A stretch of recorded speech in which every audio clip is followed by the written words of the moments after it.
Los Angeles, April 1940. The war in Europe was 9 months old, and desperation had crossed the Atlantic. Sir Henry Self sat across from James Dutch Kindleberger in a cramped office at North American Aviation's Inglewood plant, watching California's sunlight cut through Venetian blinds.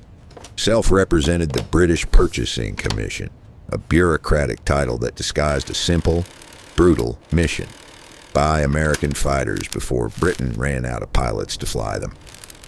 "We need P-40s, Self said, sliding a folder across the desk. "Curtis can't keep up with demand. Your factory has the capacity. Build them under license."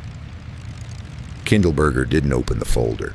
He was a broad-shouldered man with the blunt manner of someone who built his career on calculated risks, not safe bets. Behind him, through the office window, the skeletal frames of training aircraft took shape on the assembly floor. Predictable, profitable, boring. "The P-40 is already obsolete," Kindleberger said. "You know it. I know it. Why would I retool my entire factory to build yesterday's airplane?" Self's jaw tightened. Britain was losing aircraft faster than it could replace them. The Luftwaffe was methodically dismantling the RAF over France. Philosophical debates about aircraft design were a luxury he couldn't afford. "Because," Self said slowly, "we're running out of time." Kindleberger leaned back, fingers steepled. "What if we built you something better?" The room went quiet except for the distant metallic rhythm of rivet guns. "How much better?" Self asked. "Faster? Longer range? Modern aerodynamics?" Kindleberger's voice carried the conviction of a man who'd already made up his mind. "Give us 120 days. We'll have a prototype in the air." Self stared at him. 4 months to design, build, and fly a completely new fighter aircraft. It was madness. Curtiss had taken years to develop the P-40. Lockheed's P-38 program had stretched across half a decade. You didn't conjure a world-class fighter from thin air in 16 weeks. "Impossible," Self said. "Maybe," Kindleberger replied, "but possible beats obsolete." 3 floors below, Edgar Schmood hunched over a drafting table in North American's design department, sketching wing profiles with the obsessive precision of a watchmaker. He was 40 years old, German-born, and possessed by a singular conviction: that most fighter aircraft were engineered backward. Schmood had spent years watching other companies bolt bigger engines onto heavier airframes, mistaking power for performance. He understood something simpler and more elegant: that an aircraft was a negotiation with physics, and the ones who won were those who gave up the least to drag. When Kindleberger appeared in the doorway that afternoon, Schmood already knew what he was going to ask. "The British want fighters," Kindleberger said. "I told them we'd design something new. Was I lying?" Schmood didn't look up from his drawing. "You were optimistic." "Can it be done?" Now Schmood straightened, meeting Kindleberger's eyes. "If we ignore everything conventional, if we start from physics instead of precedent," he tapped the wing sketch. "Laminar flow, minimize drag everywhere, cooling system, fuselage, empennage, mathematical lofting instead of eyeball curves. We make the airframe do the work the engine can't." "And the engine?" "Allison V-1710. It's what we can get without security clearances." Schmood's expression darkened slightly. "It won't be exceptional at altitude, but it'll prove the concept." Kindleberger studied the sketches. Clean lines, ruthless simplicity. "How long?"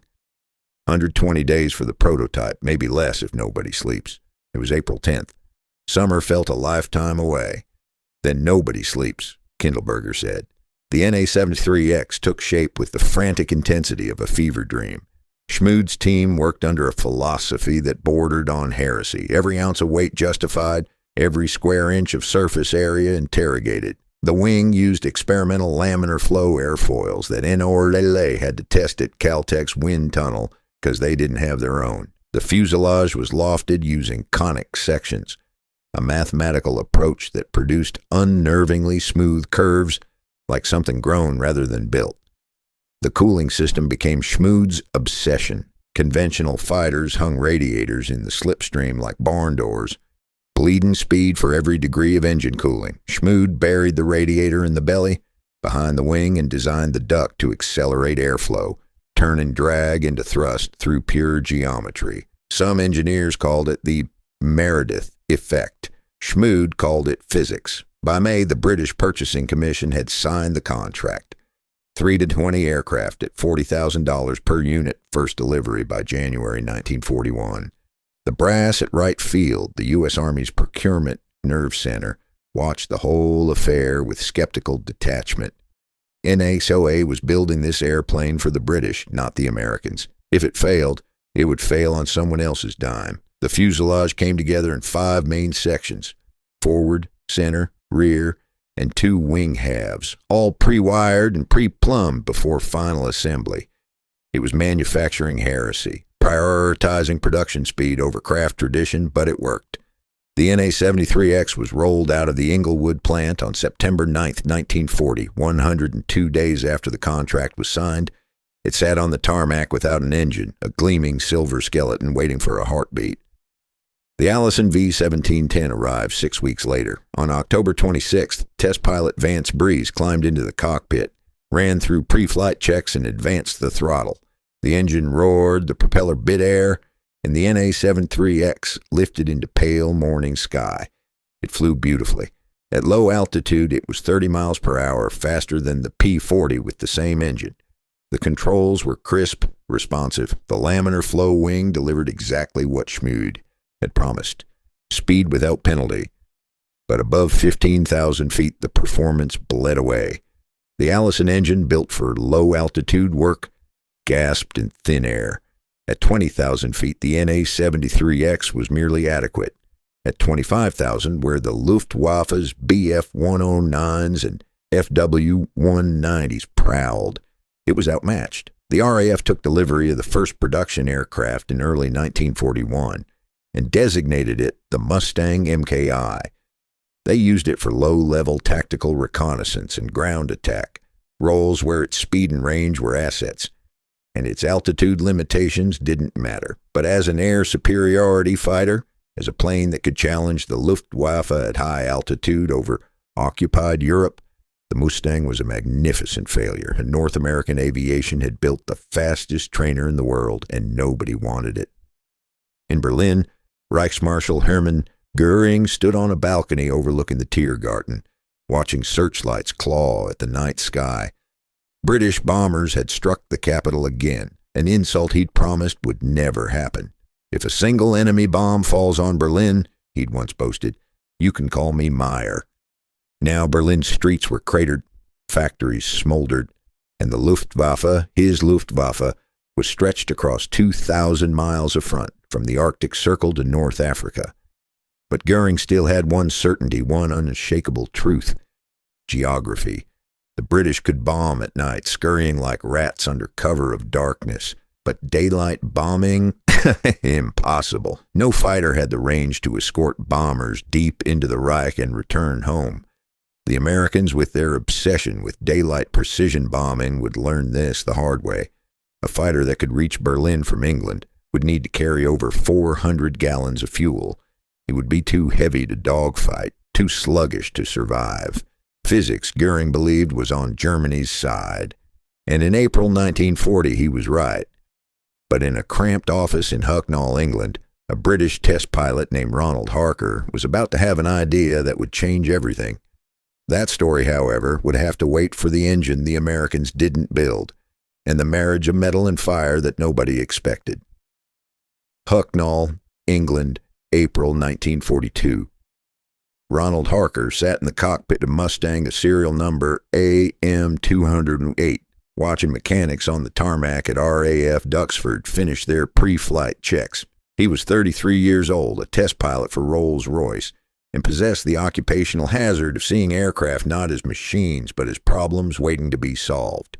The Air Fighting Development Unit had invited him here with a simple question: what do you think of this American fighter? It was a loaded question. The RAF had been flying Mustangs for months now, using them for low-level reconnaissance and ground attack, roles where the aircraft's speed and range were undeniable assets. But at high altitude, where the Luftwaffe lived, the Mustang gasped. Its Allison engine starved of oxygen. Above 15,000 feet turned a racehorse. into a plow horse. Wing Commander Ian Campbell Ord stood beside the aircraft, arms crossed, waiting. 30 minutes, Harker said, adjusting his goggles. I'll know what you got. The Allison V-1710 roared to life with the characteristic deep-throated growl of an American engine, mechanical, visceral, honest. Harker advanced the throttle and felt the Mustang leap forward, accelerating down the grass strip with an eagerness that surprised him. The airframe was clean, purposeful. Within seconds, he was airborne. At 2,000 feet, the Mustang was magnificent. Harker pushed the aircraft through a series of banks and turns, feeling the controls respond with a crispness that British fighters couldn't match. The laminar flow wing was doing exactly what its designers promised, cutting through air with almost no penalty. He glanced at the airspeed indicator, 380 miles per hour in level flight. The Spitfire MKF, powered by a more powerful engine, could barely manage 350 at this altitude. He climbed to 10,000 feet, still impressive. The Mustang held speed, held altitude, handled beautifully. At 15,000 feet, the magic ended. Harker felt it like someone had reached under the cowling and started stealing horsepower. The Allison's single-stage supercharger, designed for ground attack work, couldn't compress enough thin air to feed the cylinders. Climb rate bled away. Speed dropped at 20,000 feet where Me-109s and FW-190s routinely hunted. The Mustang was merely adequate. Above that, it would be helpless. Harker descended, landed, and walked into Campbell Ord's office with the methodical precision of a surgeon preparing to deliver bad news. "Well?" Campbell Ord asked. "It's the best low-altitude fighter I've ever flown," Harker said, "and completely useless for anything else." Campbell Ord's expression darkened. "That's what we thought." But Harker wasn't finished. He'd spent the last 20 minutes of that flight thinking about something entirely different. Not what the Mustang was, but what it could become. He leaned forward, elbows on the desk. "The airframe is extraordinary," he said. "Better than anything we're building. The problem isn't the airplane, it's the engine. We know that. Then give it ours." Campbell Ord blinked. "Ours." The Merlin 61. Harker's voice carried the quiet intensity of a man who'd just solved an equation that had been haunting him. "Two-stage supercharger, intercooled. It's what we built for the Spitfire 9. That airframe with our engine would be faster than anything the Germans have, and it would have twice the range." Campbell Ord stared at him. "You want to put a British engine in an American airframe?" "I want to win a war," Harker said. On May 1st, 1942, Harker sat down and wrote the words that would rewrite aviation history. His memo to Rolls-Royce management was clinical, precise, and devastating in its implications. He noted the Mustang's exceptional speed at low altitude, 30 miles per hour, faster than the Spitfire V despite comparable power. He praised the airframe's low-drag design and long range. Then he delivered the conclusion that mattered. "The point which strikes me is that with a powerful and good engine like the Merlin 61, its performance could be outstanding." He made one error in the report, claiming that Edgar Schmood had once worked for Messrs. Schmidt, which explained the Mustang's resemblance to the Me-109F. It was a mistake born of reasonable inference and incorrect intelligence, but it didn't matter. The fundamental insight was correct. This American airframe was waiting for a British heart. Rolls-Royce management read the memo and saw opportunity. By June, they'd requisitioned 5 Mustangs from the RAF and begun conversion work at their flight test facility in Hucknall. The project was designated Mustang X.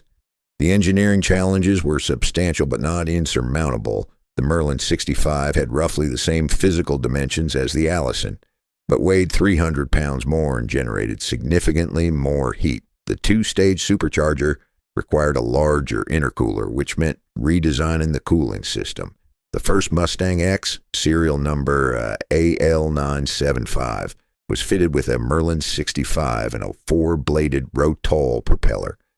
A distinctive chin radiator was added beneath the propeller hub to handle the increased cooling load. The aircraft looked subtly different. The cowling was smoother, more refined, and the nose profile had changed. On October 13, 1942, Captain R.T. Shepard, Rolls-Royce's chief test pilot, climbed into AL 975 and advanced the throttle. What happened next validated every calculation Harker had made. The Mustang X accelerated down the runway with a violence that shocked Shepard. The Merlin's power delivery was relentless. No drop-off at altitude, no gasping for air. At 22,000 feet, where the Allison-powered Mustang had struggled to maintain 320 miles per hour, the Mustang X hit 433. At 30,000 feet, an altitude where the original Mustang was nearly useless, the Mustang X was still climbing, still accelerating, still lethal. The absolute ceiling was 40,600 feet. Shepard landed, shut down the engine, and climbed out of the cockpit with the expression of someone who'd just witnessed a minor miracle. The mechanics gathered around, silent, waiting. "Gentlemen," Shepard said quietly, "we've just built the best fighter aircraft in the world." But in July 1942, Major Thomas Hitchcock, Jr. sat in his office at the American Embassy, reading field reports from RAF squadrons flying the Allison-powered Mustang. He was 42 years old, technically too old to fly combat missions, but his connections and reputation had secured him a position as Assistant Military Air Attaché. It was a desk job, which meant he spent most of his time doing the thing he hated most, watching other people fight. Hitchcock's biography read like propaganda. At 17, he'd lied about his age to join the Lafayette Flying Corps in World War I, scored 3 victories, been shot down, captured, and imprisoned. He'd escaped by stealing a map from a sleeping guard and hiking 100 miles to neutral Switzerland. After the war, he'd become the greatest polo player America had ever produced. F.E. Scott Fitzgerald had loosely based Tom Buchanan in The Great Gatsby on him. He was wealthy, connected, fearless, and deeply frustrated that no one in Washington seemed to understand what the RAF had discovered. The Mustang, everyone agreed, was fast and had tremendous range, but the USAAF had no use for a low-altitude fighter when the war was being fought at 25,000 feet. Then Rolls-Royce sent him the test data from the Mustang X program. Hitchcock read the numbers once, then again, then picked up the phone and called his old friend Robert Lovett, who happened to be the Undersecretary of War for Air.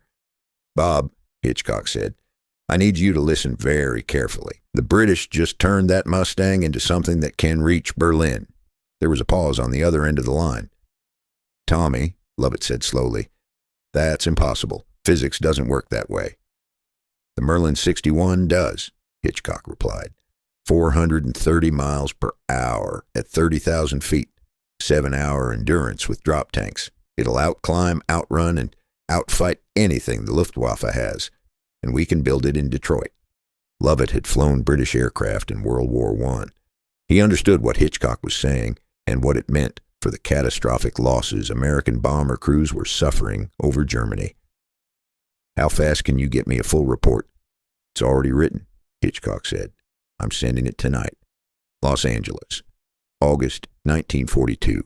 Edgar Schmood stood in North American Aviation's engineering bay, studying blueprints for something that didn't quite exist yet, the XP-51B. The designation was new. The project had briefly been called the XP-78 until someone decided that made it sound too different from the existing Mustang.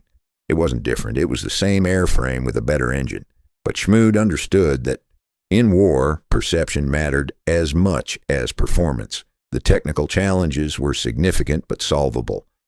The Packard V-1653, the American license-built version of the Merlin 61, weighed 350 pounds more than the Allison. That shifted the center of gravity aft, which meant moving the wing 4 inches forward. The intercooler needed space, so they'd install it in the fuselage behind the pilot. The 4-bladed Hamilton Standard propeller had a larger diameter than the old 3-blade unit, which meant recalculating ground clearance, but the fundamental genius of the original design remained intact. The laminar flow wing, the smooth fuselage lofting, the Meredith effect cooling system, all of it still worked. All of it was still perfect.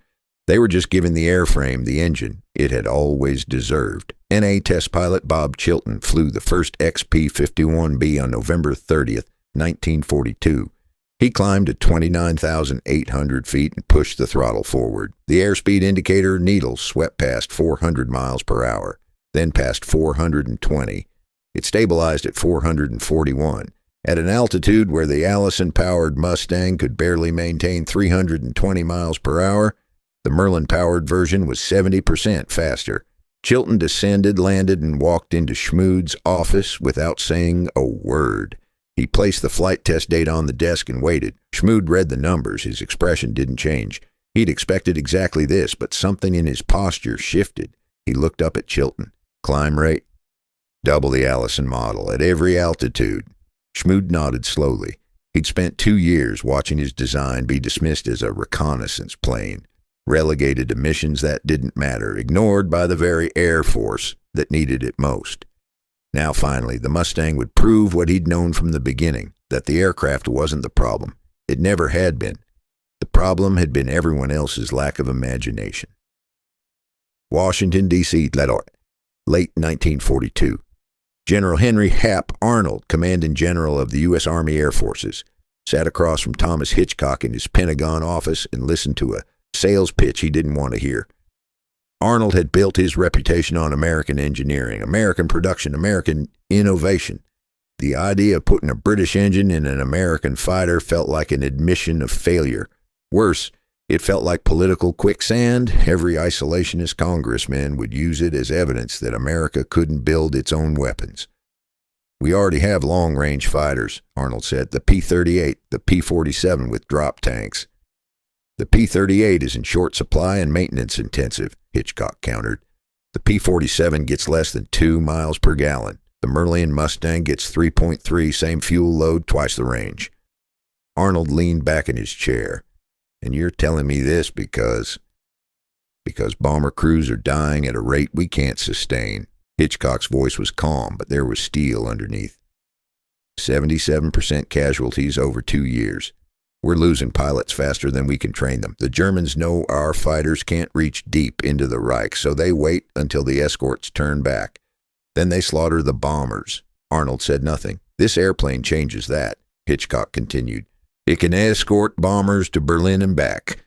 It can dogfight at 35,000 feet, and it's already in production. We just need to swap the engine. Arnold stared at the test data spread across his desk. The numbers were undeniable. The Merlin Mustang was faster, climbed, better, and had longer range than anything else in the USAF inventory. But politics mattered. Optics mattered. Admitting that a British engine was better than American ones would cause headaches he didn't need. Robert Lovett, sitting quietly in the corner, finally spoke. Hap, he said, if you don't order these planes, I will. Arnold looked at his civilian superior, one of the men who technically had the authority to overrule him, and saw that Lovett wasn't bluffing. How many? Arnold asked. All of them, Hitchcock said. Every Mustang we build from now on gets a Merlin. In August 1942, 3 months before the first Merlin Mustang even flew, Arnold authorized an order for 400 P-51Bs. It was a gamble, a leap of faith based on British test data and Tommy Hitchcock's relentless advocacy. By early 1943, that order had expanded to 2,200 aircraft. The RAF immediately ordered 1,000 more, designating them Mustang Miko 3. Production ramped up at an almost unimaginable pace. North American's Inglewood plant was expanded and dedicated entirely to Mustang production. A second massive facility in Dallas, Texas, began churning out P-51Cs, identical to the B model but built in a different factory. Packard Motors in Detroit and Continental Motors in Muskegon began mass-producing Merlin engines under license. By mid-1943, Merlin Mustangs were rolling off assembly lines at a rate of 400 per month, but they still hadn't reached the bomber squadrons bleeding to death over Germany. That would take months more, months of training pilots, establishing supply chains, working out mechanical problems, months during which American bomber crews continued to die in numbers that would have been unthinkable in any previous war. Tommy Hitchcock made repeated trips to California, standing on factory floors, demanding faster production, bypassing channels, ignoring protocols. His official role was research and development. His actual role was to be the singular, obsessive voice reminding everyone that every day of delay meant more dead airmen.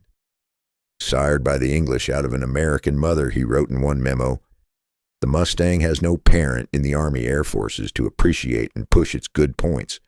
So Hitchcock became that parent, tireless, aggressive, politically inconvenient, and absolutely right. By December 1943, the first P-51B groups arrived in England. They were unpainted, rushed, still working through mechanical issues. The pilots were undertrained, the supply chain was fragile, but they were there finally after 2 years of advocacy, conversion, and production. The question now was whether they would arrive in time to save the daylight bombing campaign, or whether the Luftwaffe would finish destroying the 8th Air Force before American ingenuity could make a difference. In Berlin, Hermann Goering still believed geography would protect the Reich. He was about to learn otherwise. Schweinfurt, Germany, October 14, 1943. The alarm sirens in Schweinfurt began wailing at 11:47 a.m., pulling factory workers from their lathes and assembly lines into reinforced shelters beneath the city's 5 major ball-bearing plants. They'd heard these sirens before, in August, when American bombers had struck Schweinfurt for the first time, destroying production lines and killing workers who hadn't reached shelter fast enough. The Germans had rebuilt. They always rebuilt. Ball bearings were the circulatory system of modern warfare. Every tank, every aircraft, every piece of artillery required them. Without bearings, the Wehrmacht would grind to a halt within weeks. American intelligence knew this. British intelligence had confirmed it. And so, after 3 months of rebuilding their shattered bomber force, the 8th Air Force was returning to Schweinfurt with a vengeance. 291 B-17 Flying Fortresses were inbound, each carrying 10 men and 4,000 pounds of high-explosive ordnance. They'd taken off from bases scattered across East Anglia in pre-dawn darkness, climbed through fog that grounded most of England, and formed up over the North Sea in combat boxes designed to maximize defensive firepower. The plan was simple, brutal, and fundamentally flawed. Fly 400 miles into Germany without fighter escort, bomb the ball-bearing factories, and fight their way home. The day would become known as Black Thursday, and by sunset it would shatter the 8th Air Force's doctrine that heavily armed bombers could defend themselves without escort fighters. Polebrook, England, 0445 hours. Second Lieutenant David Palmer woke to the sound of someone shaking his cot. Briefing in 30 minutes, the squadron operations officer said. Targets deep, dress warm. Palmer was 20 years old, one of the youngest pilots in the 351st Bomb Group. He'd been in England for 5 months, flying co-pilot on a B-17 nicknamed the Duchess. In that time, he'd watched crews disappear. Friends who'd trained with him in Florida would fly out one morning and never return. Their bunks would be stripped, personal effects packed, names erased from the duty roster as if they'd never existed. The survival rate for bomber crews completing their required 25 missions was 1 in 4. Palmer pulled on his electrically heated flight suit. German altitudes meant temperatures of 40 below zero, and walked through the darkness to the briefing hut.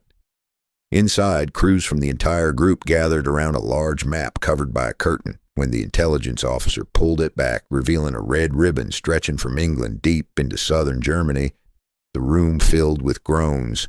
Schweinfurt. They'd been there in August. 60 bombers lost, 600 men killed, wounded, or captured. It had taken 3 months to rebuild the force to the point where command felt comfortable trying again. The intelligence officer's voice was clinical and detached. Weather over the target should be clear. Flak will be moderate to heavy. Fighter opposition, he paused.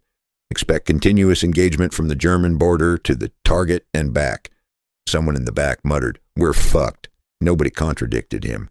The briefing continued. Spitfires would escort them to the Belgian coast. P-47 Thunderbolts, equipped with drop tanks, would take over and fly them as far as the German border, about halfway to the target. After that, the bombers would be alone for 2 hours and 10 minutes of flight time over Germany. No friendly fighters. Just 300 heavy bombers against everything the Luftwaffe could throw at them. Palmer looked at the faces around him. Some were resigned. Others were pale, trying to hide fear behind forced confidence. A few, the ones on their 20th mission or beyond, were simply empty, their expressions carved from stone by too many trips into the fire. At 6:30 hours, the bombers began taking off into gray English dawn. Over the Netherlands, 1145 hours. Technical Sergeant Thomas Therian stood at the waist gun position of his B-17, watching the Spitfires waggle their wings and peel away. The British fighters had reached the limit of their range. Now the P-47 Thunderbolts took over. Big, muscular American fighters that looked like flying barrels, but could take punishment and keep flying. For 20 minutes, the Thunderbolts stayed with them. Therian watched them weave above the bomber formation, waiting. Then over the German border, the P-47s also turned back. Drop-in tanks empty, fuel running low. Sorry, boys. You're on your own now. The radio chatter changed immediately. Navigator to pilot, pilot to crew, tail gunner calling out contacts, ball turret tracking movement. Everyone watching the sky, waiting for what they knew was coming. It came at 1202 hours. German fighters, Bf-109s and FW-190s, appeared from the east, climbing fast. Not a few, not a dozen. Dozens, maybe 100. They formed up beyond the range of the B-17's defensive guns, circling like a shark's coordinating. Then they attacked. The first wave came head on. The most terrifying angle for bomber crews, fighters boring straight at the nose, closing at a combined speed of over 500 miles per hour, firing 20mm cannon and machine guns. The B-17's nose guns fired back, but it was like defending against a freight train with a pistol. Therian felt the aircraft shudder as rounds punched through the fuselage. Somewhere in the formation, a B-17 took a direct hit to the cockpit and nosed over, falling away with no parachutes. Another took hits to the wing root and erupted in flames, breaking apart as it fell. The German fighters roared through the formation, pulled up, circled, and attacked again, and again, and again. For 90 minutes, from the German border to Schweinfurt, the attacks were continuous. Single-engine fighters, twin-engine heavy fighters launching rockets from outside machine gun range. Ju-88s firing 20 Swumsable rockets that exploded like artillery shells amidst the bomber formations. B-17s fell from the sky in pieces, trailing smoke and flames. Some went down intact, spiraling toward Earth with wings shot off or control surfaces destroyed. Parachutes blossomed, white flowers against gray sky, but most planes went down too fast for crews to escape. The bomber formation scattered, defensive boxes breaking apart. Stragglers, aircraft damaged and unable to keep up, were singled out and torn apart by concentrated attacks. German pilots knew the tactics: hit the engines, hit the tail section, kill the tail gunner first, then attack from behind where defenses were weakest. Therian's B-17 took hits to the left wing. The aircraft shuddered, lost speed. The pilot fought to stay with the formation. Falling behind meant death. But hydraulic fluid streamed from ruptured lines, and the number 3 engine was smoking. They reached Schweinfurt at 13:15 hours. Over Schweinfurt, 13:15 hours. Through gaps in the smoke and chaos, bombardiers could see the ball bearing factories below. Rectangular buildings arranged in precise industrial geometry. The lead bombardier opened his bomb bay doors. Behind him, 288 other bombardiers did the same. The flak opened up. German 80mm and 105mm anti-aircraft guns began firing proximity fuse shells that exploded at precise altitudes, filling the sky with steel fragments. The flak was so thick it looked solid, black clouds that materialized around aircraft and ripped them apart. Lieutenant Palmer's B-17 took shrapnel through the left wing. The aircraft bucked, lost altitude. Palmer fought the controls, keeping the bomber level long enough for the bombardier to release ordnance. Bombs tumbled away toward the factories below, 4,000 pounds of high explosive that would destroy machinery, collapse buildings, kill workers who hadn't reached shelter in time. But the cost was unspeakable. Across the formation, B-17s were being shredded by flak. One took a direct hit to the bomb bay and exploded mid-air, becoming a fireball that consumed 10 men in an instant. Another's entire tail section was blown off, sending the aircraft into an uncontrollable tumble. Palmer's aircraft commander gave the order: abandon ship. The crew bailed out, 10 men tumbling through 30,000 feet of sky, parachutes deploying, drifting down toward German territory and captivity. All 10 survived the jump. All 10 were captured within hours. They were the lucky ones. Over Germany, 1,500 hours. The return flight was worse than the approach. The Luftwaffe knew the bombers were damaged, scattered, vulnerable. German fighters pursued them all the way to the Belgian border, attacking without mercy. Damaged B-17s, engines smoking, hydraulics failing, crew wounded, struggled to maintain altitude and speed. Many didn't make it. Some crews, fuel tanks punctured and leaking, attempted emergency landings in occupied France or Belgium. Some made it down. Most didn't. Others, too damaged to reach England, ditched in the North Sea. Survival rates for cold water ditching were measured in minutes. The bombers that did reach England, engines failing, wounded aboard, hydraulics shot out, landed at whatever airfield they could find. Some put down on their bellies, props chewing into grass runways. Others landed on one wheel, slewing sideways in controlled crashes. By 1,800 hours, the counting began. 60 B-17s had been shot down, 600 men killed, wounded, or missing. Another 17 bombers were damaged beyond repair, total losses. 121 more had taken damage requiring extensive repairs. The 8th Air Force had sent 291 bombers to Schweinfurt. Only 113 returned undamaged. Loss rate 20% of the attacking force, double the maximum sustainable rate.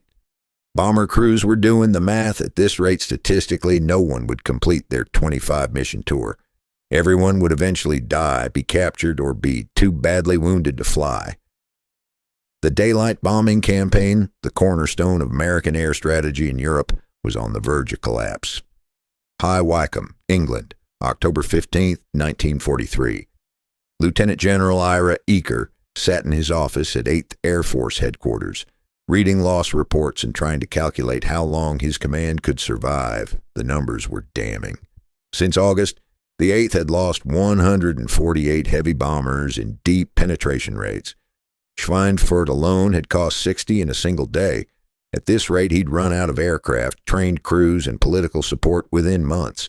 The problem was simple. Without long-range fighter escorts, bombers couldn't survive deep into Germany.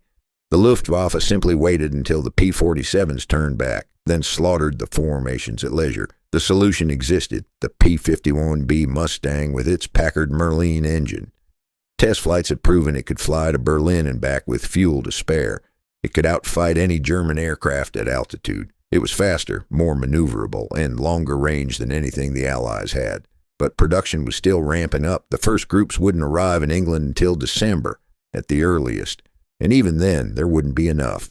Not for months. Eaker picked up the phone and called Washington. When General Arnold answered, Eaker didn't waste words. "Hap, we can't sustain this. We need those Mustangs, all of them, now." There was a pause. "How bad?" Arnold asked. "If we keep flying missions like Schweinfurt, the 8th Air Force will cease to exist by spring." Another pause. Longer. "I'll see what I can do," Arnold said finally. "But Jimmy, you need to understand. We're fighting the Navy, the Pacific Command, the tactical air forces. Everyone wants those fighters. I can't just—" "Then stop the deep penetration raids," Eaker interrupted. "We'll hit coastal targets, France, the Ruhr. Nothing beyond P-47 range until we have proper escorts." It was an admission of defeat, a public acknowledgement that the bomber offensive, the strategy that had consumed billions of dollars and tens of thousands of lives, couldn't work without fighter protection. But it was also the truth. "Do it," Arnold said. "Pull back, rebuild. I'll get you the Mustangs." Eaker hung up and stared at the map on his wall.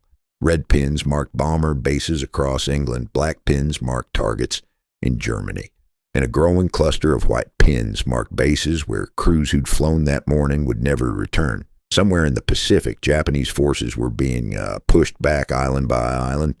Somewhere in the Mediterranean, Allied armies were grinding their way up the Italian peninsula.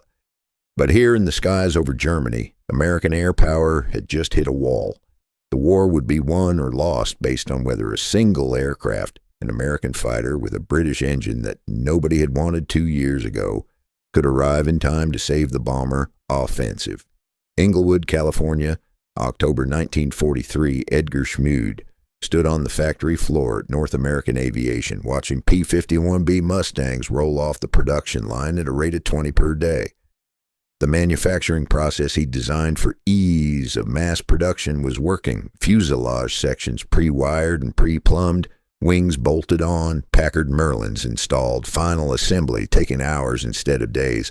But it wasn't fast enough. Reports from England were catastrophic. Bomber losses were unsustainable. The entire daylight campaign was on the verge of collapse, and the airplane that could save it, his airplane, the design everyone had dismissed as a reconnaissance platform 2 years ago, was still months away from reaching combat squadrons in sufficient numbers. Schmood had spent his entire career understanding that in war, timing mattered as much as engineering. The best weapon in the world was useless if it arrived too late. A telegram arrived from Washington, prioritized P-51B production, all resources allocated, maximum output required. Schmood looked at the production line, calculating. They could increase shifts, add more workers, streamline assembly further, maybe push to 25 aircraft per day, 30 if they cut corners. But it would still take months to build enough Mustangs to escort bomber formations deep into Germany. Months during which crews would keep dying in aircraft like Schweinfurt. He walked back to his office and did what engineers do when politics and logistics fail. He focused on what he could control, make each aircraft better, faster, more reliable. Ensure that when the P-51Bs finally reached England, they would work perfectly the first time, because there wouldn't be time for second chances. The daylight bombing campaign, and with it perhaps the entire strategy for defeating Germany, was running out of time. Black Thursday had proven what everyone feared. Without long-range fighters, the bombers couldn't survive. Now the question was whether the Mustang would arrive before the 8th Air Force bled to death over Germany. Debden, England, February 28, 1944, 1600 hours. Colonel Don Blakesley stood on the tarmac at RAF Debden watching trucks deliver 51 P-51B Mustangs to the 4th Fighter Group. The aircraft were unpainted, bare aluminum gleaming in weak English winter light.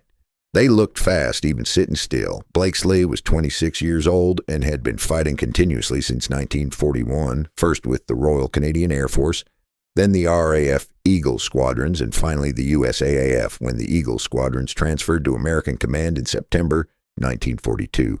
He'd flown Spitfires, which he loved, and P-47 Thunderbolts, which he despised with a visceral hatred reserved for aircraft that felt like flying trucks. But this was something else entirely. He'd flown a Mustang for the first time in December while on temporary assignment with the 354th Fighter Group, teaching them combat tactics. Within minutes of takeoff, he'd known the Mustang was the aircraft everyone had been waiting for. It combined the Spitfire's grace with range no fighter had ever possessed. At 30,000 feet, it was faster than anything the Luftwaffe flew, and with drop tanks, it could reach Berlin. Berlin.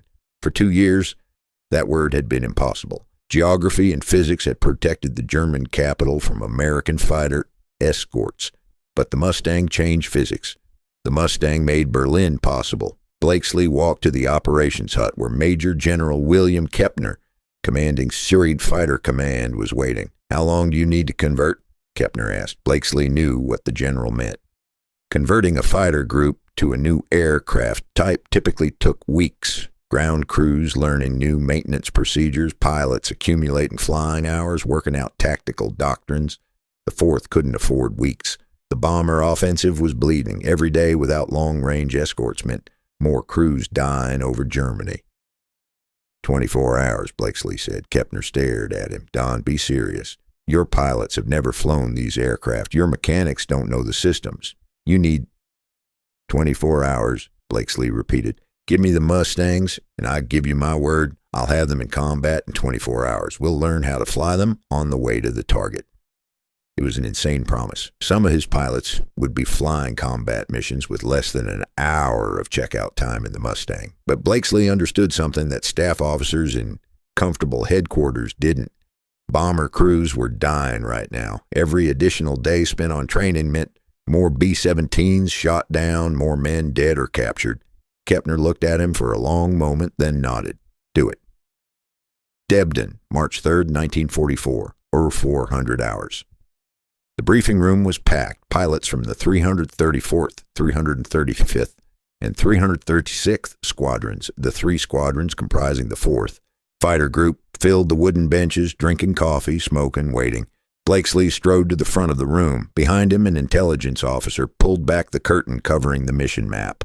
A collective intake of breath filled the room. The red ribbon stretched from Debden across the North Sea, over Holland, across Germany, terminating at a city marked with a large B, Berlin. "Gentlemen," Blakesley said quietly, "tomorrow we're going all the way."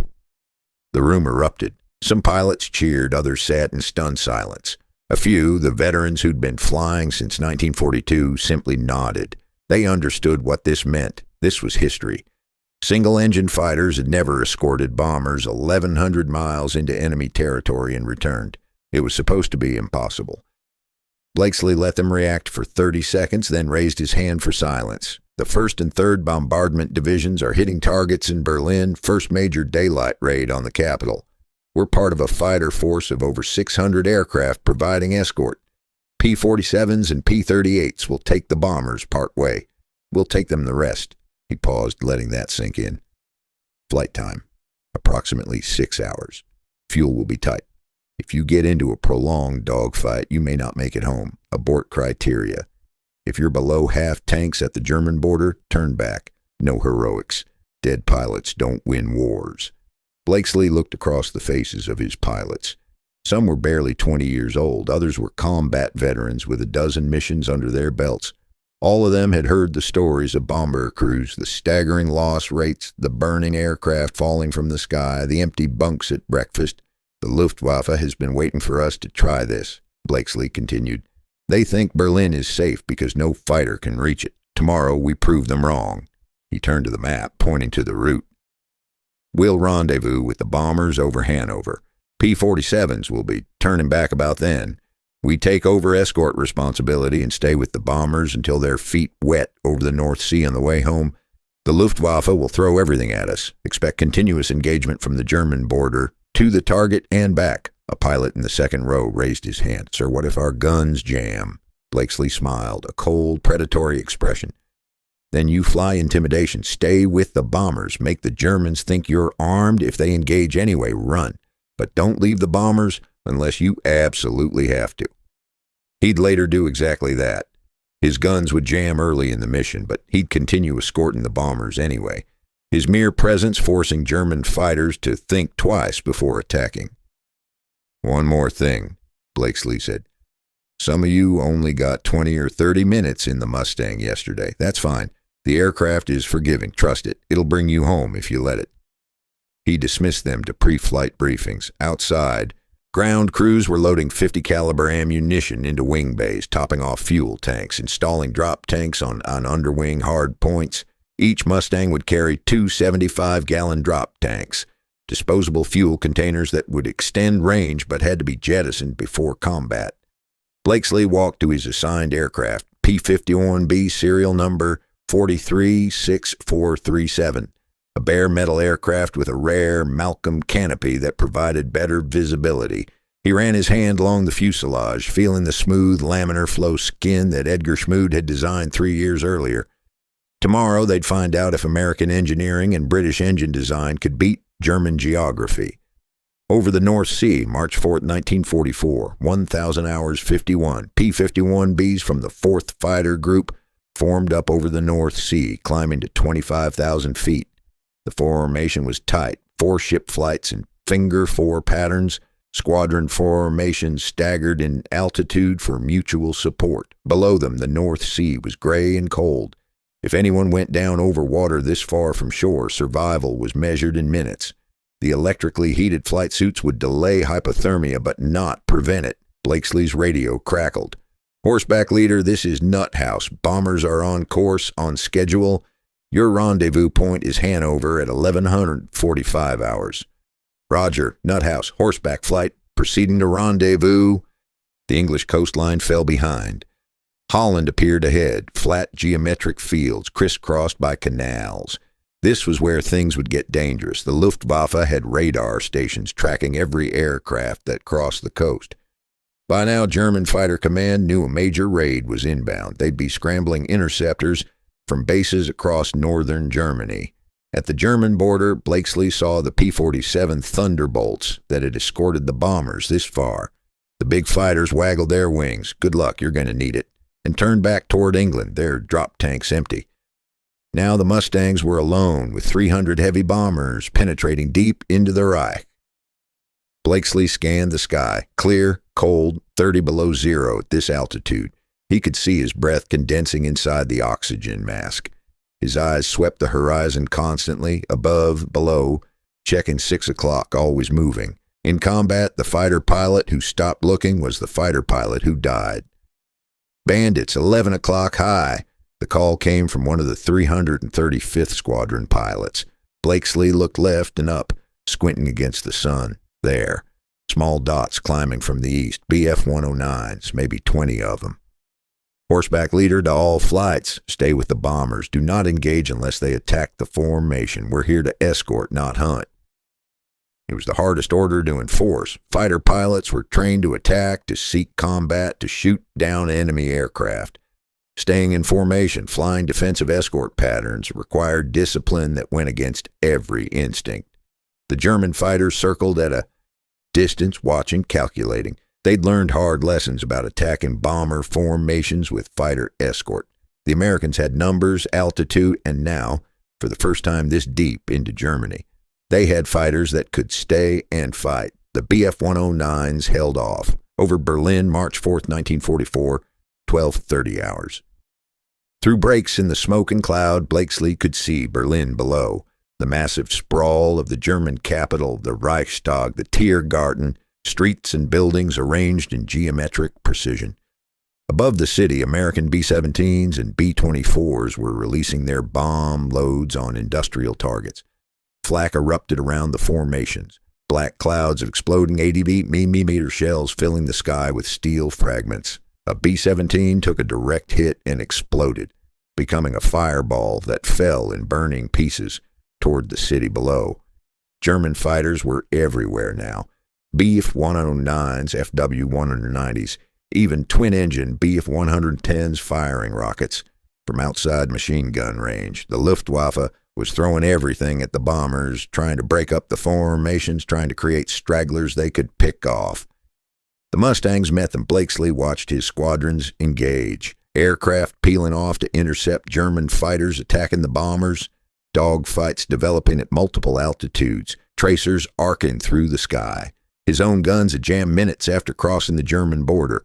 A mechanical failure that left him armed only with the Mustang's speed and maneuverability. But he stayed with the bombers anyway, positioning his aircraft between B-17s and attacking German fighters, forcing the Germans to reconsider their approach angles. A FW-190 dove past him, firing at a B-17. Blakesley instinctively turned to pursue, then caught himself. His job wasn't to chase individual kills. His job was to keep the bombers alive. He let the FW-190 go and repositioned above the formation. Below, Berlin was burning. Smoke columns rose from industrial districts. Secondary explosions bloomed orange and red. The bomber formations were turning, heading back toward the rally point where they'd form up for the return flight. Horseback leader to all flights. Bombers are coming off target. Form up for escort home. The return flight would be just as dangerous as the approach. German fighters would pursue them all the way to the coast, hitting damaged bombers trying to separate stragglers from the formation. Over Germany, 14:30 hours. The fighting continued for 2 hours. German fighters attacked in waves, head-on passes, stern attacks, coordinated assaults from multiple angles. The Mustang pilots met them, using the aircraft's superior speed and high-altitude performance to dictate engagement terms. When German fighters tried to climb away, the Mustangs followed them. When they dove, the Mustangs caught them, but fuel was becoming critical. Blakesley checked his gauges. He'd have enough to reach England with maybe 15 minutes of reserve. Some of his pilots would be cutting it even closer. All horseback flights, this is leader. Check fuel state. If you're below bingo, break off and head home. Several pilots acknowledged, peeling away from the formation and heading west at maximum cruise speed. Better to land in England on fumes than ditch in the North Sea. The Luftwaffe kept attacking until the bombers crossed the Dutch coast. Then finally, the German fighters broke off. They'd reached their fuel limits, too. Blakesley counted aircraft.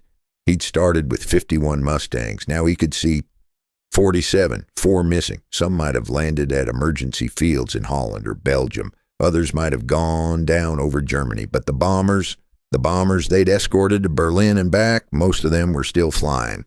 Damaged, shot up, engines smoking, crews wounded, but flying. Debden, 1630 hours.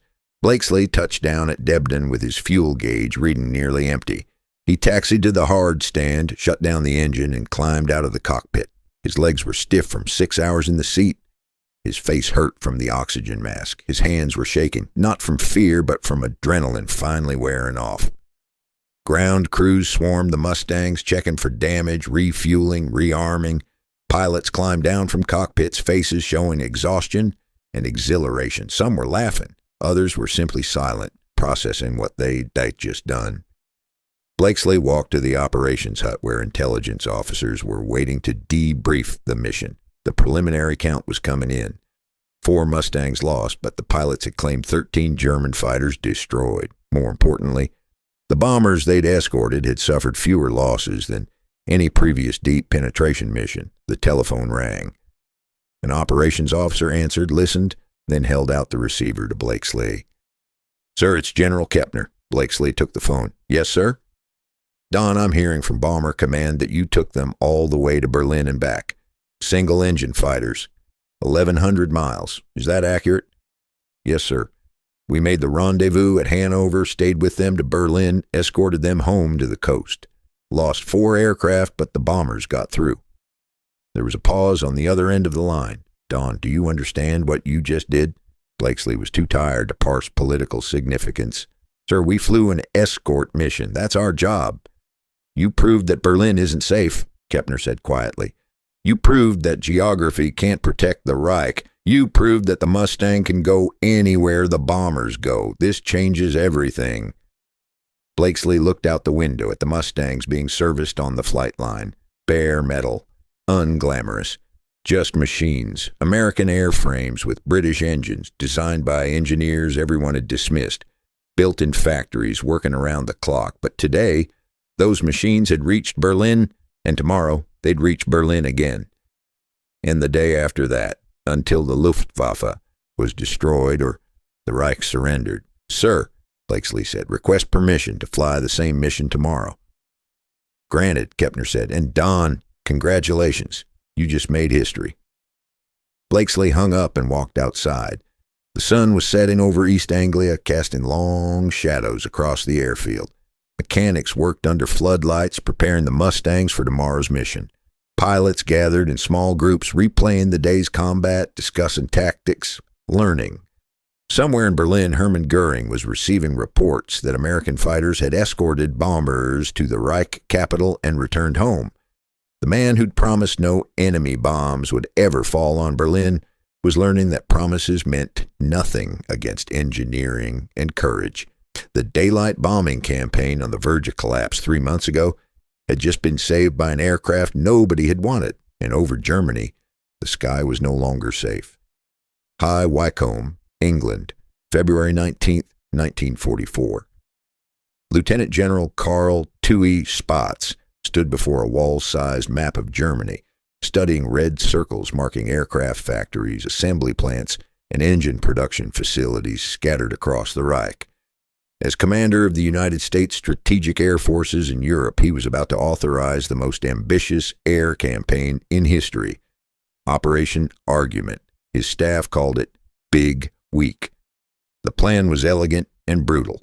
Attack every major Luftwaffe production facility simultaneously, forcing German fighters to defend targets they couldn't afford to lose. Then destroy those fighters in the air with P-51 Mustangs that could finally go anywhere the bombers went. It was a strategy of deliberate attrition. The bombers were bait. The real target wasn't factories. It was pilots. General Jimmy Doolittle, commander of the 8th Air Force, stood beside Spatz reviewing the mission schedule. 6 days of continuous operations, over 3,000 bomber sorties from England, another 500 from Italy, 10,000 tons of bombs. And this was the crucial change: fighter escorts freed from close bomber protection, authorized to pursue and destroy German aircraft wherever they found them. Weather window opens tomorrow, Spot said. Forecasts show clear skies over central Germany for the next week. If we're going to do this, it's now. Doolittle studied the target list: Leipzig, Brunswick, Regensburg, Augsburg, Stuttgart, Gotha. Every city contained aircraft factories the Luftwaffe desperately needed. Attacking them all simultaneously would force the Germans to defend everywhere, spreading their fighter forces thin. Estimated losses? Doolittle asked. First day? Maybe 200 bombers. Entire week? 400, possibly 500. The numbers were staggering. Each bomber carried 10 men. 400 bombers meant 4,000 casualties, killed, wounded, or captured. But the alternative was worse. Without air superiority, the Normandy invasion planned for June would turn into a massacre. German fighters strafing landing craft, attacking supply ships, bombing beachheads. D-Day would fail, and with it, the entire strategy for defeating Nazi Germany. What about fighter strength? Spots pointed to markings on the map indicating P-51 Mustang groups. We have 7 groups of Mustangs operational now, another 3 converting from P-47s, plus P-47 groups with extended range tanks. For the first time, we can escort bombers to any target in Germany and have fuel left to hunt. Doolittle nodded slowly. Everything had changed since December when the Mustangs arrived in force. The aircraft that had seemed impossible 3 years ago, long range, high altitude, fast enough to dogfight anything, was now turning the air war on its head. The Luftwaffe won't have a choice, Spatz continued. They have to defend these factories. When they come up, our fighters will be waiting. And if the weather closes in, then we scrub and wait for the next window. But Jimmy, we're running out of time. Overlord is 4 months away. If we don't break the Luftwaffe now, we'll be sending men ashore under German air attack. Doolittle walked to the window, looking out at the English countryside. Somewhere out there, across dozens of airfields, bomber crews and fighter pilots were sleeping, unaware that tomorrow would begin the largest air battle in history. Let's do it, Doolittle said. Send the order. Leipzig, Germany, February 20th, 1944, 1200 hours. Unteroffizier Klaus Brenner of Jagdgeschwader 3 sat in the cockpit of his Bf-109G, waiting for the scramble order. He was 22 years old, a veteran of 18 months on the Eastern Front, where the Luftwaffe still maintained local superiority against Soviet aircraft. He'd been transferred to Reich Defense 3 weeks ago and was still adjusting to a completely different kind of war. On the Eastern Front, you hunted Yak-3s and LA-5s, good aircraft but flown by pilots who often had minimal training. Here you faced American P-47s and now these new P-51s, flown by men who'd survived months of combat and knew exactly what they were doing. The alarm sirens began wailing. Brenner strapped in, started the engine, and taxied toward the runway. Around him, the entire Geschwader was launching, 30 Bf-109s scrambling to intercept the incoming American formation. Intelligence reported over 1,000 bombers heading toward Leipzig's aircraft factories. 1,000 bombers. It was incomprehensible. The Luftwaffe, at its peak, had never launched operations on that scale, and now the Americans were doing it routinely, sometimes twice in the same day. Brenner climbed to 25,000 feet, formed up with his Schwarm, a 4-aircraft tactical formation, and headed west toward the bomber stream. His radio crackled with reports from other units. Hundreds of German fighters were converging on Leipzig from bases across central Germany. Every available aircraft, every pilot who could fly, scrambled to defend the factories. Then someone shouted the words every German pilot had learned to fear. Indianer! Indianer!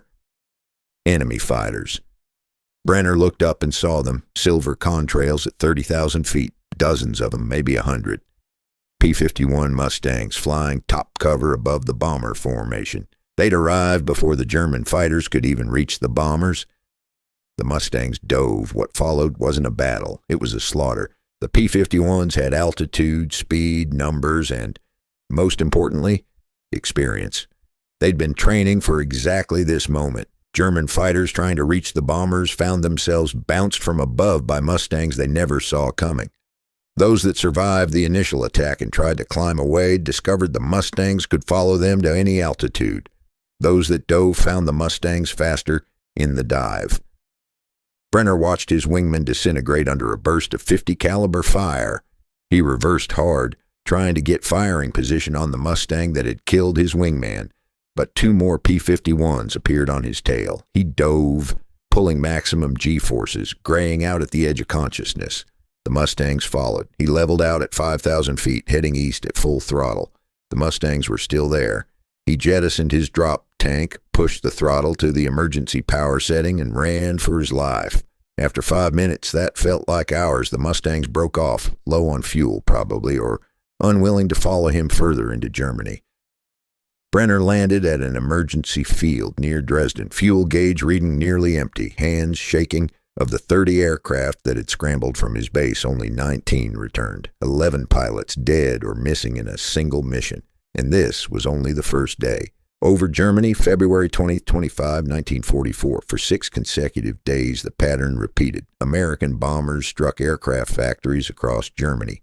The Luftwaffe scrambled everything to defend them. P-51 Mustangs engaged German fighters before they could reach the bombers. The fighting was continuous, brutal, and decisively one-sided. The statistics told the story. The 8th Air Force flew over 3,000 bomber sorties, escorted by over 1,000 fighter sorties. The 15th Air Force, operating from Italy, added another 500 bomber missions. RAF Bomber Command hit the same targets at night, giving German air defenses no rest. American losses were heavy but sustainable. 97 B-17s, 40 B-24s, another 20 bombers scrapped due to damage. Roughly 200 heavy bombers lost over 6 days. Fighter losses were lighter, perhaps 30 P-51s and P-47s, but the Luftwaffe losses were catastrophic. Over 6 days of fighting, German records documented the loss of more than 400 aircraft, Bf-109s, FW-190s, twin-engine Bf-110s, and Me-Ford 10 heavy fighters. More critically, nearly 100 experienced pilots were killed. The Jagdwaffe was losing pilots faster than replacement training schools could produce them, and unlike aircraft, which could be manufactured in weeks, pilots required months of training. The Luftwaffe was running out of time to create the experienced fighter force it needed to defend the Reich. Debden, February 24, 1944. Colonel Don Blakesley climbed down from his P-51 after the 4th mission of Big Week, his aircraft bearing fresh bullet holes in the tail section. His group had claimed 26 enemy aircraft destroyed today, the highest single-day score by any fighter squadron in 8th Air Force history. But Blakesley wasn't celebrating. He'd watched German fighters make increasingly desperate attacks against the bombers, throwing themselves at formations with a recklessness that suggested either courage or desperation, probably both. The tactical situation was shifting in ways that would have seemed impossible 6 months ago.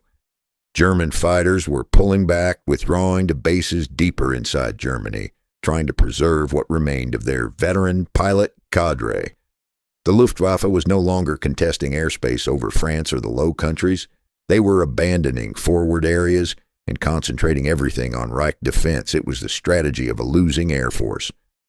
General Kepner arrived at Debden that evening to personally congratulate the 4th Fighter Group. He found Blakesley in the operations hut reviewing mission reports and loss estimates. "Don, you understand what you're accomplishing here?"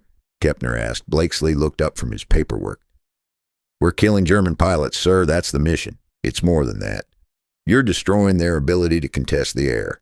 Every experienced pilot they lose can't be replaced. By June, when we hit Normandy, the Luftwaffe won't be able to stop us." Blakesley nodded slowly. He'd been fighting continuously since 1941, longer than almost any American pilot still alive. He understood attrition. He'd seen what happened when an air force ran out of experienced pilots. It didn't matter how many aircraft you built if no one could fly them effectively. "How many more days?" Blakesley asked. "Big Week officially ends tomorrow. After that, we keep the pressure on. Continuous operations, no rest for the Luftwaffe. We're going to grind them down until there's nothing left." Berlin, February 25, 1944. Reichsmarschall Hermann Göring sat in his office reading loss reports from the week's fighting. The numbers were devastating. 400 aircraft lost, nearly 100 pilots killed, many of them veterans with years of experience. Production facilities damaged but not destroyed. Ball bearing supplies still adequate. Engine production continuing. But the pilot losses, those couldn't be replaced. Göring had promised Hitler that the Luftwaffe would defend the Reich. He'd promised that no enemy bombers would reach Berlin. He'd promised that German air superiority would never be challenged. All of those promises were now lies. Read over. Americans had aircraft the Luftwaffe couldn't match, not in performance. The Bf-109G and FW-190 were excellent fighters, but in numbers, in production capacity, in the steady stream of replacement aircraft and pilots flowing from American training schools and factories. And now they had the P-51 Mustang, the aircraft Göring's intelligence staff had dismissed as impossible. Long-range fighters were supposed to be too heavy, too slow, too vulnerable, but the Mustang was none of those things. It was fast, maneuverable, and had range that made nowhere in Germany safe from American fighter attack. Göring picked up the phone and called General Major Adolf Galland, commander of the Jagdwaffe. "Adolf, give me an honest assessment. Can we stop them?" There was a long pause on the other end of the line. "No, Herr Reichsmarschall, not with current resources. We're losing experienced pilots faster than we can replace them. The Americans can replace their losses. We cannot. What do you need?" "Time. 6 months to train new pilots. Priority allocation of fuel for training missions. And about 500 more aircraft than we currently have." Göring closed his eyes. 6 months. But the invasion was coming in 4 months, maybe less. Everyone knew it. The only question was where and when. "Do what you can," Göring said. "Hold them as long as possible." He hung up and sat in silence. For the first time since the war began, he allowed himself to think the unthinkable. Germany was going to lose the air war. And if they lost the air war, they would lose everything else. When he'd seen those first reports of P-51s over Berlin in early March, he'd known intellectually that the situation was dire. But now, after Big Week, he knew something deeper and more terrible. The war in the air was already over. The Allies had won. Everything from this point forward was just a matter of time. High Wycombe, March 1st, 1944. General Spaatz reviewed the final assessment of Operation Argument. The intelligence staff had compiled comprehensive statistics, bomber losses, fighter claims, damage to German production facilities, estimates of Luftwaffe pilot casualties. The bottom line was clear. Big Week had accomplished its objective. The Luftwaffe was broken, not destroyed. They still had fighters, still had pilots, still fought fiercely, but they'd lost the ability to contest American air superiority. German fighters were withdrawing to bases deep inside the Reich. Forward airfields in France and Belgium were being abandoned. Most critically, the Luftwaffe had lost the attrition battle. They couldn't replace experienced pilots fast enough. Every mission cost them veterans they desperately needed. And with D-Day approaching, time had run out for the Germans to rebuild. Spaatz walked to his office window, looking out at the gray English sky. Somewhere beyond the clouds across the channel, German military planners were preparing for the inevitable invasion. They'd fortify beaches, position divisions, plan counterattacks. But they'd do it without air superiority. When Allied forces hit the beaches in Normandy, German fighters would be conspicuously absent. The skies would belong to P-51 Mustangs and P-47 Thunderbolts, flying unchallenged, attacking German positions at will. The aircraft that nobody had wanted, the fighter designed by a German engineer working for an American company, powered by a British engine, dismissed by nearly everyone as inadequate, had just won the air war in Europe. And it had done it in less than 3 months. Normandy, France, June the 6th, 1944. Fury. Ours, Captain Richard Peterson of the 357th Fighter Group, flew his P-51D Mustang at 5,000 feet above the English Channel, leading a flight of 4 aircraft painted with distinctive black and white invasion stripes. Below him, through breaks in the dawn cloud layer, he could see the vast armada, over 5,000 ships converging on the Normandy coast. Operation Overlord, D-Day. the largest amphibious invasion in history. Peterson had been briefed on his mission hours ago. Patrol assigned sectors over the invasion beaches. Intercept any German aircraft attempting to attack Allied forces. Strafe targets of opportunity. The briefing officer had been blunt. If the Luftwaffe shows up in force, we're in serious trouble. Every German bomber that gets through means dead soldiers on the beaches. But as Peterson flew his patrol pattern, scanning the sky constantly for enemy aircraft, he saw something remarkable. Nothing. No German fighters. No bombers. No reconnaissance aircraft. The sky belonged entirely to Allied aircraft. P-51s, P-47s, Spitfires, Typhoons, all flying unchallenged over the greatest military operation in history. For 4 hours, Peterson's flight circled over the invasion beaches. They watched landing craft approach the shore, saw explosions from German artillery, observed troops moving inland, but they never engaged a single German aircraft. By the time Peterson landed back in England to refuel and rearm, intelligence reports were coming in. The Luftwaffe had managed only 319 sorties over the entire Normandy region. Out of those, only 2 FW-190s had made a single strafing run over the actual landing beaches before being driven off. 300 sorties. For comparison, the Allies had launched over 11,000 aircraft on D-Day. The Luftwaffe, the air force that had terrorized Europe in 1940, that had seemed invincible over France and the Low Countries, had been reduced to near irrelevance, and the primary weapon that had destroyed them was the aircraft Peterson was flying, the P-51 Mustang. Supreme Headquarters, Allied Expeditionary Force, England, June 7, 1944. General Dwight D. Eisenhower stood on a bluff overlooking the Normandy beaches, watching supplies being unloaded from landing craft. His son, Lieutenant John Eisenhower, stood beside him. "Dad," John asked, do you have control of the key air?" Eisenhower looked up at the sky, clear blue, filled with Allied aircraft flying unchallenged. He thought about the months of planning, the intelligence estimates that had predicted catastrophic losses if the Luftwaffe maintained air superiority. He thought about the bomber crews who died establishing air supremacy, and the fighter pilots who'd hunted German aircraft relentlessly from February through June. "If I didn't have air superiority," Eisenhower said quietly, "I wouldn't be here." It was the simplest possible answer to a question that had consumed years of strategy and thousands of lives. The invasion succeeded because Allied air forces owned the sky, and they owned the sky because of decisions made years earlier to build an American fighter with a British engine, to prioritize long-range escort over other capabilities, to change tactics from defensive escort to offensive hunting. Field Marshal Erwin Rommel, commanding German forces in Normandy, understood the situation with brutal clarity. In letters to his wife and conversations with subordinates, he repeatedly cited Allied air superiority as the decisive factor preventing German counterattacks. "The enemy's air superiority has a very grave effect on our movements," he wrote on June 9th. "There's simply no answer to it. The man who terrorized British forces in North Africa, who'd pioneered mobile armored warfare, was now pinned down by aircraft he couldn't match and couldn't escape." Debden, England, August 1944. The 4th Fighter Group had just returned from a mission deep into Germany, a bomber escort to Leipzig and back. 6 hours in the air, continuous combat over the target area. Colonel Don Blakesley climbed down from his P-51D exhausted and walked to the operations hut for debriefing.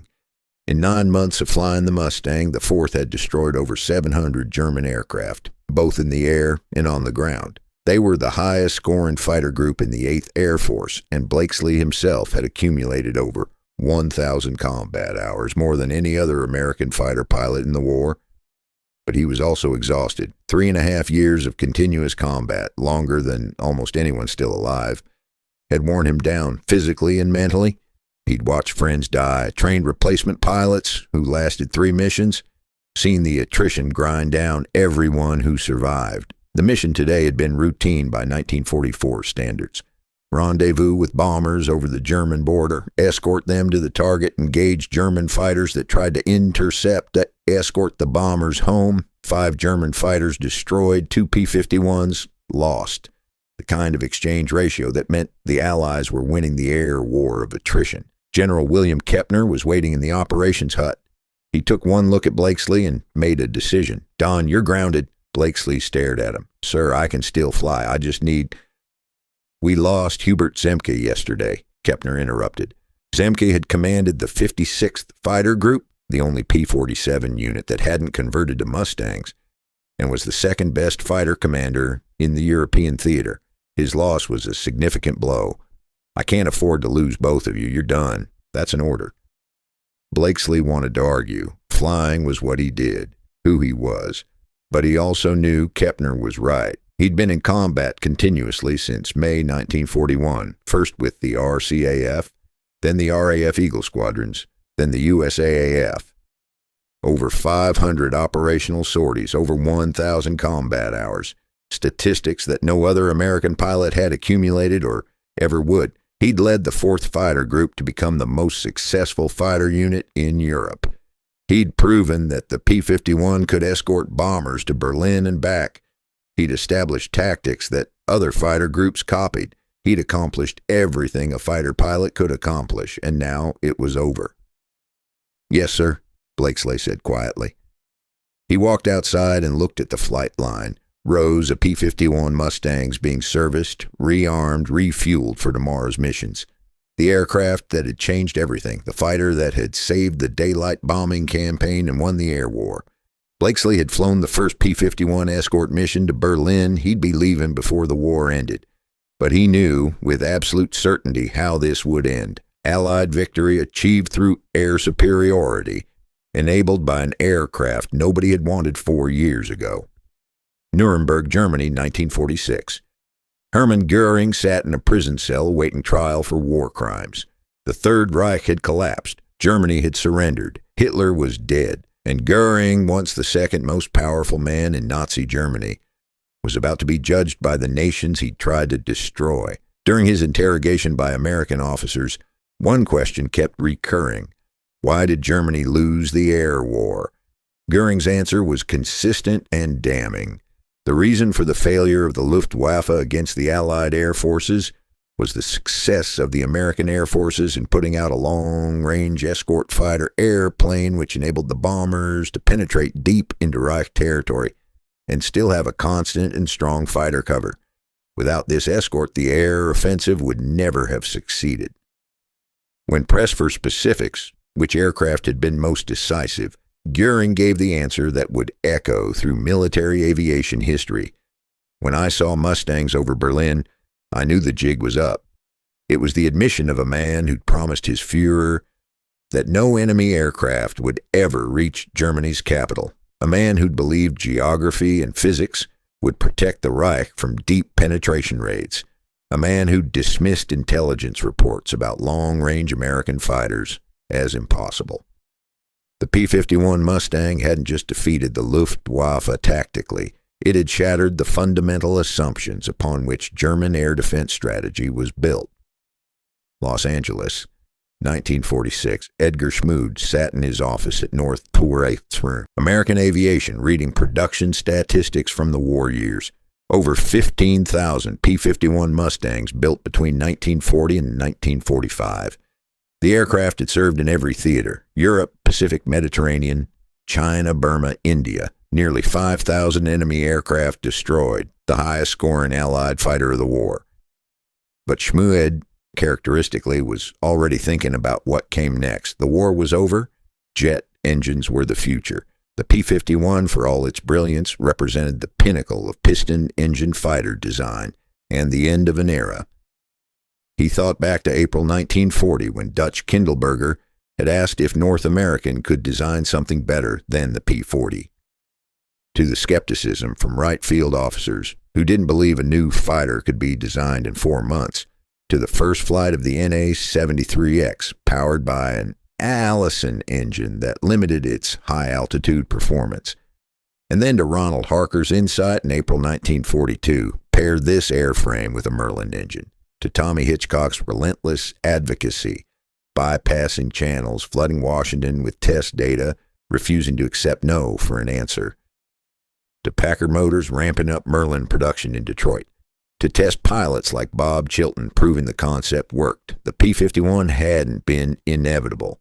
At multiple points, the project could have died, killed by bureaucracy, by competing priorities, by the simple inertia that affects all large organizations. It survived because individuals refused to accept the conventional wisdom that long-range fighters were impossible. Schmood opened his desk drawer and pulled out a photograph of the NA-73X prototype from 1940, bare aluminum, sitting on the Inglewood tarmac waiting for an engine. He'd known even then that the airframe was special. The laminar flow wing, the Meredith effect cooling system, the mathematical lofting that produced those impossibly smooth fuselage lines. But even he hadn't imagined it would help win the war. Washington, D.C., 1991. The aircraft that would become the F-117 Nighthawk stealth fighter was being developed in secret. The B-2 Spirit stealth bomber was in testing. American air power had evolved beyond anything World War II planners could have imagined. Supersonic speeds, guided missiles, radar-evading profiles, satellite navigation.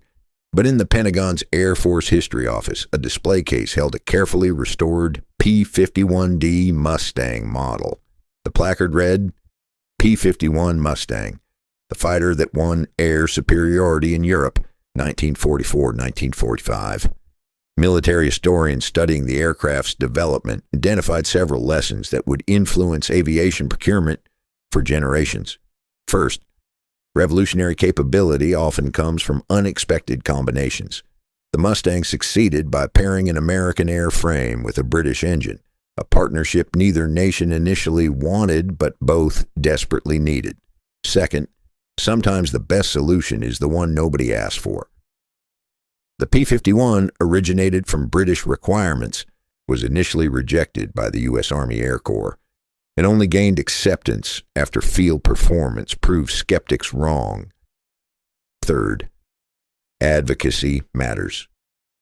Without Tommy Hitchcock's relentless pushing, the Merlin Mustang might have arrived too late to effect the strategic bombing campaign. Individual champions who refuse to accept bureaucratic inertia can change the course of wars. Fourth, operational flexibility wins wars. The P-51 wasn't designed as a long-range escort fighter. It was designed as a low-altitude reconnaissance aircraft. Its success came from recognizing capabilities the original designers hadn't anticipated and adapting doctrine to exploit those capabilities. And finally, sometimes the margin between victory and defeat is measured in months. The P-51B entered combat in December 1943. D-Day occurred in June 1944.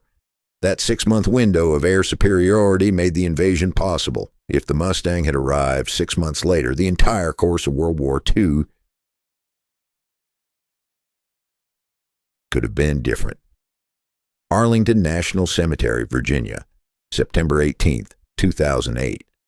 A small ceremony gathered at Arlington National Cemetery for the interment of Colonel Donald Blakesley and his wife Leola. Blakesley had died on September 3rd, 8 days before his 91st birthday. He'd lived long enough to see jet fighters replace propeller aircraft, to see America go to the moon, to see the Soviet Union collapse, but he'd always be remembered for those 10 months in 1944 when he commanded the 4th Fighter Group and proved that American fighters could escort bombers anywhere in Germany. 4 P-51 Mustangs from the Commemorative Air Force flew overhead, a missing man formation, one aircraft pulling up and away, symbolizing the departed pilot. The sound of Merlin engines echoed across the cemetery in a mechanical thunder that instantly transported witnesses back to 1944. One of the mourners was a former B-17 pilot who'd flown missions over Germany in early 1944. He watched the Mustangs disappear into the Virginia sky and remembered how it felt to see those silver fighters appear at the rendezvous point, replacing the P-47s that had escorted them as far as fuel allowed. Little friends, the bomber crews had called them. The fighters that meant you might survive the mission. The aircraft that transformed a death sentence into merely dangerous work.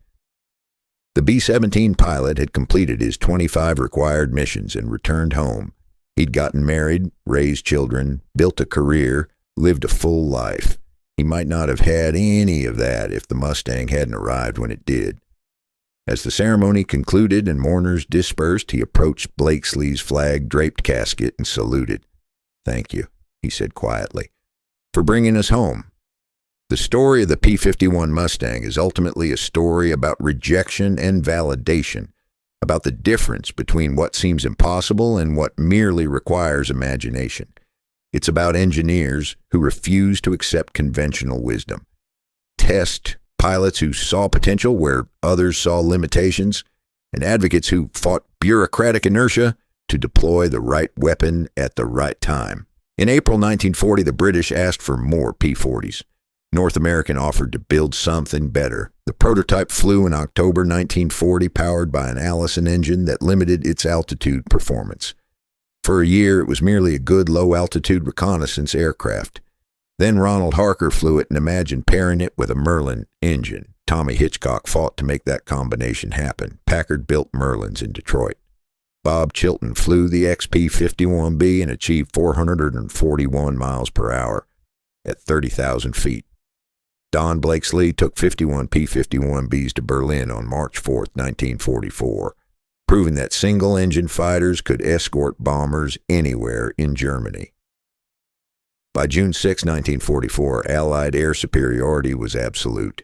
The Normandy invasion succeeded because German aircraft were conspicuously absent from the skies over the landing beaches. History isn't made by machines, it's made by people who refuse to accept that the impossible is actually impossible.